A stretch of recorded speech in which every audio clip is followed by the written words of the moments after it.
parang ano guys, yung iba sa inyo in the near future, parang hindi na kayo magpapaapi dito sa person na to, magiging palaban kayo. Pero hindi yung, kumbaga parang palaban na poprotektahan nyo yung sarili nyo, hindi naman yung palaban na makikipag-away kayo, ganyan-ganyan. Kasi sabi ko nga guys, hindi ko naman nakikita na maghihiwalay kayo nitong person na to. Pero parang matututo kang sumagot, matututo kang maging palaban para protektahan yung sarili mo, para hindi ka rin abusuhin nitong person na to. So kumbaga parang nasa control, nasa tamang control.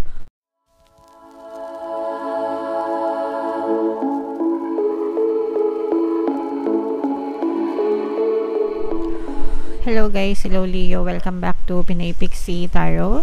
Ang pamagat ng episode natin for tonight is Past, Present, Future. Ito isang timeless reading para sa Leo, Sun, Moon, Rising, Sign, and Venus. Shuffle ko yung cards guys, hanapin ko yung energy ng Leo. Ito guys, so Leo, kayo ay represent ng Queen of Wands, Father of Wands sa ating spread. Combination guys ng positive and negative energy. General reading lang mga kapiksi, pwede mag-resonate, pwedeng hindi. Comment down below if naka-resonate kayo guys. So dito sa babang spread, ito yung recent past nyo mga kapiksi, or yung foundation ng inyong story. So for some of you guys, for some of you guys, no, parang merong sa recent past nyo, parang merong someone from your past na nagkita ulit kayo, nakilala nyo ulit, or nagkita ulit kayo. Etong past na to guys, pwedeng mga ex nyo, ex-lover nyo, ganyan. O kaya naman mga kababata nyo, kaklase nyo, dati nyong kaibigan, dati nyong kakilala, dati nyong katrabaho, na parang nag-reconnect kayo nitong mga kapiksi, no? And parang this time around, iba yung spark. Kumbaga parang dati, baliwala lang kayo sa isa't isa, pero ngayon parang pinagtagpo ulit kayo nitong recent past nyo mga kapiksi, and parang doon nyo na-realize kung ano yung mga positive traits niya, parang ganun, parang nagkaroon kayo ng chance, second chance na mag-meet ulit, mag-reconnect, and parang naging iba yung tingin nyo sa kanila, and iba din yung naging tingin nila sa inyo, parang mas naging naging valuable, ganyan. Pwedeng dati kasi pwedeng hindi tawag dito, inalaw, no, ng pagkakataon, pero ngayon parang mas na-express nyo sa isa't isa. Pwedeng romantic energy ito mga kapiksi, parang mas na-express nyo sa isa't isa yung true value, yung totoong meaning ng isa dun sa isa mga kapiksi. Okay, so nakikita natin yan dito guys, and parang nagkaroon kayo ng chance na get to know each other and try, ganyan. Kung ano man yung itatry mga kapiksi. So ganun yung nangyari sa inyong recent past mga kapiksi. And then sa inyong present naman, syempre ito na yung yung time na nakilala nyo na yung isa't isa. Parang nag-attempt kayo, no, na kilalanin yung isa't isa, bigyan ng chance na mag-bloom yung naudlot na nakaraan, pero parang for some of you parang hindi rin siya nag-work out mga kapiksi. Of course nandun yung fun, nandun yung sensasyon nandun yung sensasyon, but at the same time nandun din yung mga toxicities mga kapiksi. Okay, kasi parang hindi rin ini-expect na may, syempre lahat naman guys may positive and negative, so lumabas lang dito mga kapiksi yung mga negative traits guys. Kumbaga yung mga ayaw mo, yan, nakita mo rin dito sa person na to, although pinasaya ka naman niya, pinakilig ka niya, pero ganun din, no, parang nag-cause din siya ng toxicity sa inyo mga kapiksi. So it was fun, but it was toxic. Parang masaya siya pero toxic din at the same time mga kapiksi. So na-experience niya yan, both dito sa past person na to, mga kapiksi. Pero I'm sensing now for some of you, maganda yung naidulot nito sa inyo kasi parang natuto kayo ng leksyon, and nakatulong din siya sa inyo, guys, no, na nakita natin na parang may naidulot din siyang tulong sa inyo, especially sa inyong kaperahan or sa inyong kabuhayan, ganyan. Pero parang itong person na to parang medyo self-absorbed siya habang tumatagal. Pag sinabing self-absorbed, yung makasarili, ganyan. So lumabas yon sa kanya, mga kapiksi, or na-experience nyo yun dito sa person na to, or pwedeng na-experience nyo siya until now, parang medyo controlling, na medyo selosa, pwedeng manipulative, ganyan, walang tiwala, parang wala siyang tiwala sa'yo, mga kapiksi. Nagets nyo ba? Sana nagets nyo yung ibig kong sabihin. Pero in the near future, guys, parang I'm not sensing na maghihiwalay ka nitong person na to. Yung iba sa inyo, parang karmic yung connection nyo nitong person na to. Pwedeng magkadugtong kayo sa past life nyo, mga kapiksi, and kailangan nyo talagang ma-experience itong, kumbaga, yung story nyo before, it's repeating now. So, meron kayong mga lessons na kailangang matutunan kung bakit kayo pinagtagpo ulit nitong person na to, and yung pagpapatawad, forgiveness, plays a very crucial role. Meron ditong presence. Yung iba sa inyo, parang feeling ko nagkaroon kayo ng anak nitong, or magkakaroon kayo ng anak, magkaka-baby kayo. Meron tayong presence ng water sign, Cancer, Pisces, Scorpio.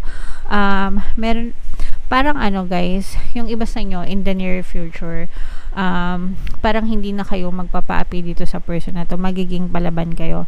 Pero hindi yung, kumbaga, parang palaban na poprotektahan nyo yung sarili nyo, hindi naman yung palaban na makikipag-away kayo, ganyan. Kasi sabi ko nga, guys, hindi ko naman nakikita na maghihiwalay kayo nitong person na to, pero parang matututo kang sumagot, matututo kang maging palaban para protektahan yung sarili mo, para hindi ka rin abusuhan nitong person na to. So kumbaga, parang nasa control, nasa tamang control, mga kapiksi, para lalagyan mo lang siya ng limitasyon, ng boundary na, hoy, hanggang dito ka lang, beyond dito hindi mo na pwedeng gawin sa akin, hindi ako papayag na saktan mo ako ng bonggang-bongga, yung mga ganun. Alright? So, yeah. Yung iba sa inyo, guys, parang feeling ko nagsasama kayo dahil sa pera, financial obligations, ganyan. So, malaking factor yon, mga kapiksi, or pwedeng may utang ka sa kanya, or may utang siya sa'yo, ganyan. Yeah. Kaya parang nagsasama pa rin kayo, mga kapiksi. Alright? Although masaya naman, parang nga, guys, roller coaster, minsan masaya, minsan mapait. So, ganun naman talaga sa relasyon, mga kapiksi. Okay? Alright.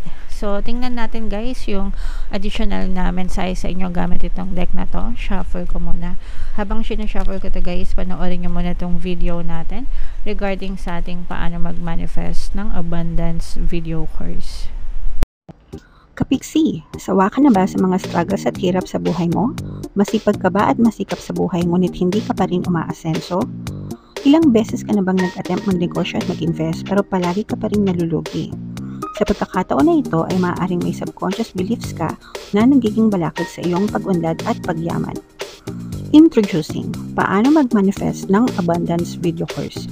Dito ay matututunan mong ma-overcome ang mga balakid mo para tuluyan ka ng umunlad, umasenso, sumagana, maging matagumpay, successful at maswerte sa iyong kabuhayan, pera, trabaho, negosyo, salapi at kaperahan ng bonggang-bongga.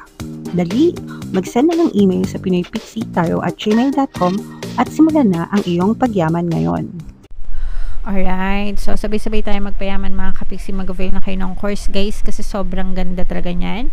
And good news, mga kapiksi, ngayong February, magbibigay ako ng 200 pesos na discount sa lahat na mag-avail ng course until February 29, guys, kaya mag-avail na kayo. Meron din tayong email coaching, manifest your desires using the law of attraction. If meron kayong mga specific na gusto nyong i-manifest, pwedeng love and relationship, pwedeng money or career, pwede kayong magpabook ng email coaching session with me. Mag-send lang kayo, guys, ng email sa pinoypixitaro@gmail.com. So, ito yung mga additional na messages para sa inyo guys. We have courage and we have prioritize. So, ito guys, tamang-tama ito sa inyo kasi parang ina-advise kayo na maging matapang, no? Fight for yourself, protect yourself, especially dito nga dun sa sitwasyon na yung sinasabi ko sa inyo kanina na parang yung iba sa inyo, feeling nyo nadedehado kayo and nagiging palaban kayo in the future, hindi para sa makipag-away, kundi para protektahan yung inyong sarili mga kapiksi, and that's fine. Wag nyong hahayaan na apakapakan kayo or maliitin kayo, ganyan. And yeah, kung ano yung paniniwala nyo, as long as hindi naman siya makasama din sa ibang tao, go for it, mga kapiksi. And eto guys, learn to prioritize yourself and prioritize the things that you love, okay? Kailangan meron kayong sariling buhay. Kahit na in a relationship kayo, dapat ginagawa nyo pa rin yung mga bagay na nagpapasaya sa inyo, yung mga bagay na gusto nyo. Sometimes kasi, diba, parang nagiging excuse yung pagkakaroon ng partner kaya hindi nila magawa yung mga bagay na gusto nila kasi ayaw pumayag, ganyan-ganyan. So, you have to understand na independent pa rin kayo. Okay? Pwede kayong magpaalam sa kanila, pero at the end of the day, ikaw pa rin yung masusunod dapat kung anong gusto mo kasi buhay mo yan. It's your life, it's your reality, mga kapiksi. Pero kung baga parang ipaalam mo lang in a nice way yung mga priorities mo sa buhay, di ba? And yeah, gawin mo yung mga bagay na gusto mo, magpapasaya sa'yo. Wag mong paikutin yung buhay mo sa isang tao lang, kundi dapat umiikot yan sa sarili mo kasi buhay mo yan. You know what I mean, alright? So, yeah. Yan ang reading mo, Leo. Comment down below, guys, if naka-resonate kayo. Ito yung ating mga pampaswerte subliminal, guys. Pakinggan nyo na para makatulong sa inyo. And ito naman yung ating success stories ng paano mag-manifest ng abundance video course. Click here to subscribe, guys, and click here to join our membership program. Thank you for liking, sharing, and subscribing. See you again next time. I love you all, guys. Have a nice day. Bye-bye.